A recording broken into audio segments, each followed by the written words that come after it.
अस्सलामु अलैकुम वरहमतुल्लाहि वबरकातुहू बिस्मिल्लाहिर्रहमानिर्रहीम नहमदुहू व नुसल्ली अला रसूलिल करीम अम्मा बाद फ़अऊज़ु बिल्लाहि मिनश शैतानिर रजीम बिस्मिल्लाहिर्रहमानिर्रहीम व अक़ीमुस्सलात व आतुज़ ज़कात वरकऊ मअर राकिईन सदक़ल्लाहुल अज़ीम। अल्लाह तबारक व तआला ने कुरान मजीद में बार बार नमाज के साथ ज़कात का हुक्म दिया है। इसमें एक नुक्ता मुफस्सिरीन हज़रात ये भी फरमाते हैं कि हर वो शख्स जो पंजगाना नमाज बाजमात पढ़ने का आदी हो, एहतिमाम करता हो, अल्लाह रब्बुल इज़्ज़त उसके लिए दुनिया को खोल देते हैं। वो ज़कात देने वालों में से होता है, लेने वालों में से नहीं होता। अल्लाह रब्बुल इज़्ज़त मुझे और आपको ऊपर वाला हाथ बनाए। हदीस में आप यदुल उलिया खैरुम मिन यदिस सुफला, ऊपर वाला हाथ नीचे वाले हाथ से बेहतर है। बहरहाल रमज़ान की आमद है। हर एक ने अल्लाह रब्बुल इज़्ज़त के इस हुक्म को पूरा करने की तरफ मुतवज्जो हो जाता है कि किस तरह मैं अपने माल में से ज़कात अदा करूं। तो चलिए चलते हैं। ज़कात के मसाइल में से कौन सी चीज़, चार मसाइल हैं। पहली चीज़ है अशियाए ज़कात कौन सी हैं, यानी किन चीज़ों पर ज़कात होती है। दूसरी चीज़ ज़कात का निसाब क्या है, किस पर है किस पर नहीं, कौन देगा ज़कात कौन नहीं देगा, शरीयत की नज़र में गनी मालदार कौन है। तीसरा शराइत ज़कात, और चौथी चीज़ किन को ज़कात दी जाएगी। सबसे पहली चीज अशियाए ज़कात, यानी वो चीजें जिन पर ज़कात अदा करनी है। तो चार चीजें तो बिल्कुल वाज़ेह हैं, सोना, चांदी, नकदी और माल तिजारत। इसमें से पहली चीज को ले लेते हैं, सोने को। अब सोना, इसकी मिकदार 7.5 तोले या 88 ग्राम। चांदी को ले लीजिए, चांदी की मिकदार 52.5 तोले है। सोने और चांदी के अंदर वजन का एतबार होगा। तीसरी चीज नकदी है। नकदी के अंदर ये बात याद रखिए, वो नकद पैसे पास हो या बैंक में हो, किसी ने आपका कर्ज देना है, आपने कमेटी डाली हुई थी जितनी, और अभी आपने कमेटी ली नहीं है, जितने वहां पर आपने जमा करवा दिए। इसी तरह आपके पास गैर मुल्की करेंसी पड़ी है, बॉन्ड्स पड़े हैं, कोई सर्टिफिकेट वगैरह पड़े हैं, कोई भी सूरत नकदी की होगी, वो भी काबिल ज़कात होगी।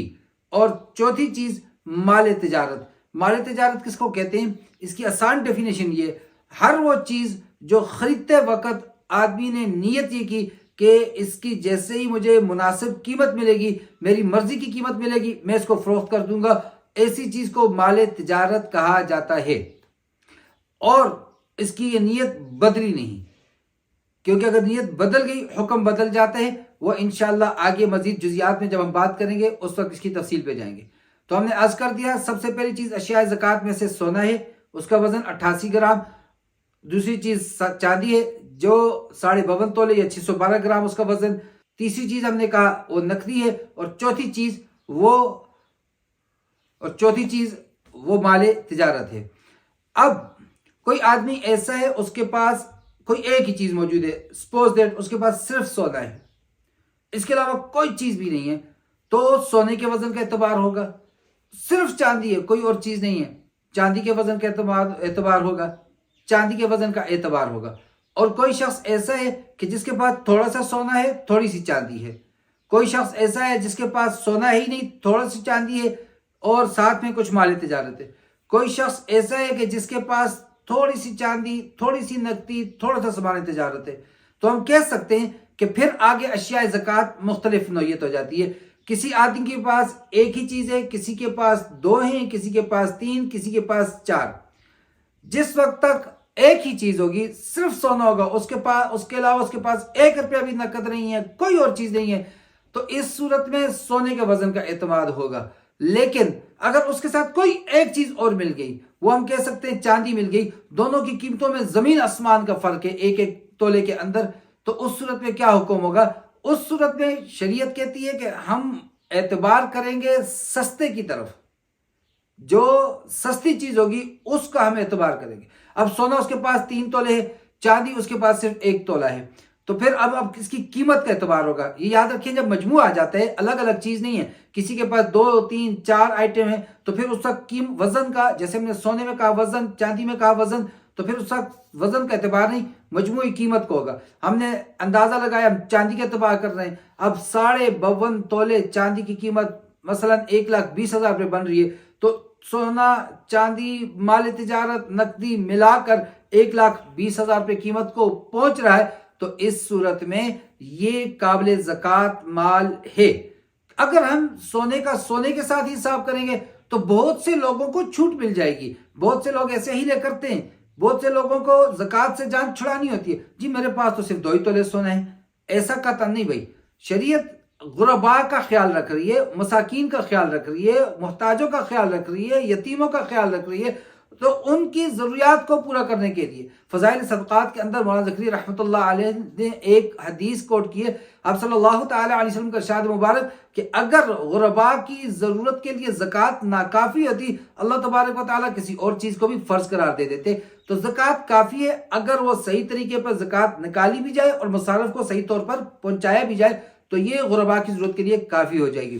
بہرحال شریعت کی نظر میں ہر وہ شخص جس کے پاس 88 گرام سونا یا 612 گرام چاندی ہے یا ان کے برابر رقم ہے اس کے پاس نقد میں، یا اتنا اس کے پاس مال تجارت ہے، ایسا شخص غنی کہلاتا ہے، مالدار کہلاتا ہے، صاحب نصاب کہلاتا ہے۔ ایسے شخص پر زکوٰۃ لازم ہو جاتی ہے اور اس مال پر زکوٰۃ لازم ہو جاتی ہے۔ لہٰذا جب ایک چیز ہو وزن کے اعتبار یا قیمت کے اعتبار ہوگا، لیکن قیمت کے اعتبار مال تجارت میں، لیکن جب چیزیں اکٹھی ہو جائیں پھر مجموعے میں جو سب سے سستی چیز ہوگی اس کا اعتبار ہوگا۔ اور یہ بھی یاد رکھیے جو بھی چیزیں ہم اس کی قیمت کا اندازہ اس کی قیمت خرید پر نہیں کریں گے بلکہ مارکیٹ ویلیو پر قیمت ہوگی۔ اب اس نے خریدا تھا، مثال دے دیتے ہیں، اس نے انویسٹمنٹ کی، ایک چیز لے لی، اس نے ایک موبائل لے لیا۔ اب جس دن اس نے موبائل لیا اس دن اس کی قیمت تھی 40,000۔ اب ڈالر کا اتار چڑھاؤ تو اتار تو ہے ہی نہیں، چڑھاؤ چڑھ رہا ہے، وہی موبائل 40 سے 55,000 کو ہو گیا۔ اب زکوٰۃ کا اندر وہ نصاب میں شامل ہو رہے ہیں، آگے زکوٰۃ کی شاید میں ہم بتائیں گے کہ کب زکوٰۃ آیا کرتی ہے۔ تو اب جب کہ اس پہ زکوٰۃ آ رہی ہے، فروخت کرنے کے لیے وہ مارکیٹ میں جائے گا، ایک دکاندار کے پاس جائے، دوسرے کے پاس جائے، تیسرے کے پاس جائے، قیمت لگا لے تو پتہ چل جائے گا کسی نے 50 لگائی، کسی نے 42، کسی نے 45، اوسط نکال دیا اور اس کے مطابق پھر اس کی قیمت کے مطابق آگے زکوٰۃ ادا کی جائے گی۔ تو 4 چیزیں ایسی ہیں جن میں بحث کی ضرورت ہی نہیں ہے۔ اچھا یہ بھی یاد رکھیے، سوال ذہن میں یہ بھی آتا ہے کہ 4 چیزیں کیوں؟ کیونکہ اللہ تبارک و تعالیٰ نے فطرتاً ان کے اندر نمو کی، بڑھوتری کی صلاحیت رکھی ہے۔ اب کہ اس کو استعمال بڑھوتری کے لیے کیا جائے یا نہ کیا جائے، آپ نے سونا لیا اور جا کے سیفٹی ڈپازٹ باکس کے اندر رکھوا دیا، چاندی لے لی گھر میں کہیں رکھ کے، اب بھول بھی گئے، یہ چیز میٹر نہیں کرتی۔